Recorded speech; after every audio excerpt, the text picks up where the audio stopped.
Clôture ce vendredi du Forum national consultatif sur la santé néonatale. À la sortie de cette rencontre, des ressources ont été mises en œuvre sur le plan national qui implique l'État et les partenaires techniques et financiers.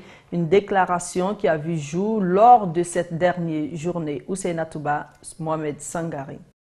Premier du genre dans la sous-région ouest-africaine, le Forum national consultatif sur la santé néonatale a pris fin ce vendredi. Des spécialistes internationaux et des grands experts de la Guinée ont discuté durant 48 heures de la capacité des agents de santé afin de contribuer à la réduction de la morbidité et de la mortalité néonatale.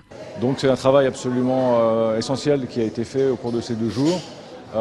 Et bien entendu avec un plan d'action qui a été validé et une déclaration qui vient d'être acclamée il y a quelques minutes. Ces efforts doivent se produire dans le cadre du programme national de développement sanitaire, dans le cadre du système de santé lui-même en général et notamment du cadre de santé communautaire. Pour améliorer la santé et le bien-être des populations, le représentant de l'Organisation mondiale de la santé OMS rappelle l'importance de l'implication des communautés locales. Les soins prénatals sont très importants, comme vous le savez, pour effectivement réduire non seulement la mortalité des nouveau-nés, mais aussi la prématurité et les morts avant la naissance. Donc la perte, ça demande une bonne couverture en soins de santé primaires des individus, des familles et des communautés.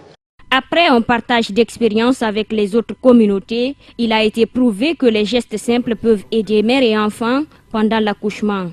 On se rend compte que c'est possible de le faire. On n'a pas besoin d'avoir des moyens, des équipements hyper sophistiqués. Il y a des gestes simples qui peuvent sauver la vie des nouveau-nés. Ce qu'on appelle les prématurés ou lorsqu'il est né avec un petit poids à la naissance. Ça consiste à mettre, entre autres, le nouveau-né en contact de la mère. Et ça c'est possible. Il y a d'autres actions qu'il faut faire, l'alimentation du nouveau-né. Quant à la société Souffle de Vie, aide aux nouveau-nés en Guinée, ce forum a été un succès. Pour son représentant, le professeur Mathias Rofkleiner, les défis ne font que commencer. Je pense que c'est un succès considérable qu'on a pu réaliser maintenant.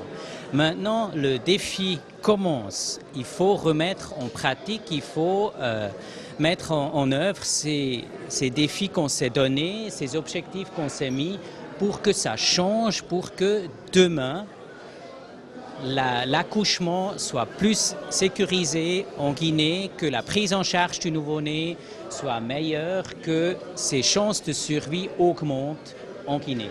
Et ça, c'est le grand défi de traduire ces phrases qu'on a mises sur papier maintenant dans des actions. Après ces 48 heures d'entretien, une déclaration a été lue et amendée par les participants. Elle servira de feuille de route.